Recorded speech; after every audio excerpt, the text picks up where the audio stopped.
What is cancel culture? Where did it start? Is there criteria to meet? And does it help?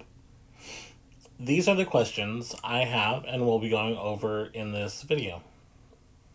According to dictionary.com, merriam-webster.com, and urbandictionary.com, the definition of cancel culture is the holding of public figures to a higher accountability and standards while also withdrawing support and effort to deplatform the individual or to remove them from the community.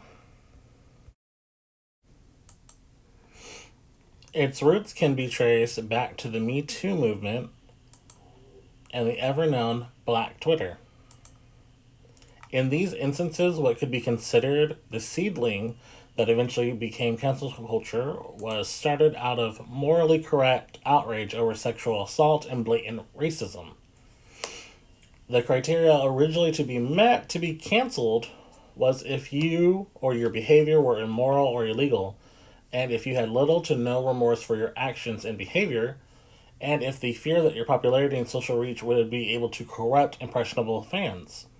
Today, these criteria have become more strict in the sense that you are now able to be canceled for actions done in your past, whether it be 10 days ago or a decade prior. The consistency, however, has become more and more unreliable, as fandoms have turned fanatic and toxic. People have become unable to separate themselves from those they follow from the lack of separation due to the oversharing of their lives on popular social media platforms. The term for this is parasocial interactions and has been a phenomenon since at least 1956. Sociologists Richard Wohl and Donald Horton coined the term when studying the one-sided affection displayed by fans in relation to their social media figures. Imagine how much more intense this is now in the age of pocket-sized supercomputers, live cam rooms, chat services like Omegle, and influencers who vlog every waking moment and all of their personal experiences. These fanatics that are over-invested and see public figures as more of their close personal friend versus as an entertainer actively fight the canceling of their beloved creator if they personally refuse to see and acknowledge their wrongdoings. They are just as extreme in their refusal to cancel as the accusers are to punish.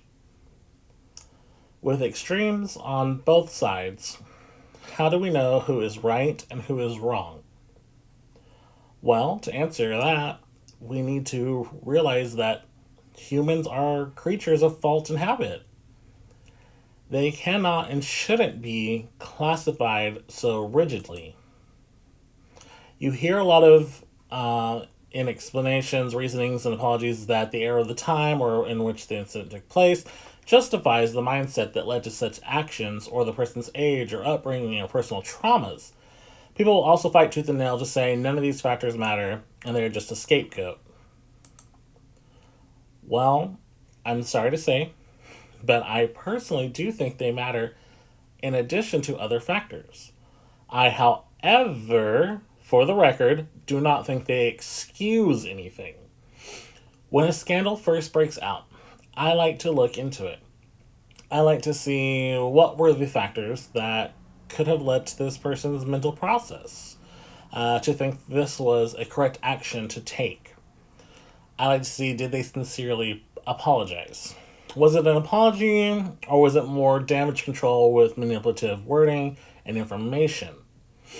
Have they since made a sincere and noticeable change to themselves, their behavior? So, the question is, does cancel culture work?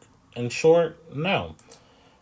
What originally started as a tool to fight against those who had done gravely wrong has now turned into something trigger-happy social justice warriors throw around for the sake of controversy and clout. Canceling has become a one-way street, and in my opinion, It's just as flawed as the US prison system. In both cases, a severe lack of rehabilitation and education leads to repeat offenses. We should work to help those on popular social media networks to see why what they did was wrong and help them use their platforms to instead promote growth and bring a better sense of unity amongst the community. Now, this is not, again, for the record, this is not me saying that nobody deserves to be canceled at all and that the world can become one big kumbaya. What I'm saying is we need to reserve canceling for those who have repeatedly committed the offense, despite the attempt to educate and grow. Those who just simply don't want to grow or change, or those who see nothing wrong with their behavior and actions. These are thoughts that I have had for some time now, but recent events with three very big TikTok creators has pushed me pretty much over the edge to finally speak up. And seeing the three of them deflect in their apologies, blame their victims, or their age, or continue their clout chasing to play an eternal victim because they realized, hey, this is going to get me a lot more followers and views than when I was standing for something and using my voice to speak out on the injustices going on in the world. And I know me speaking up on things like this could get me canceled, ironically, but sometimes you just have to risk it. You know, thankfully, I am just a nobody on here, and there isn't much to lose if I do get canceled.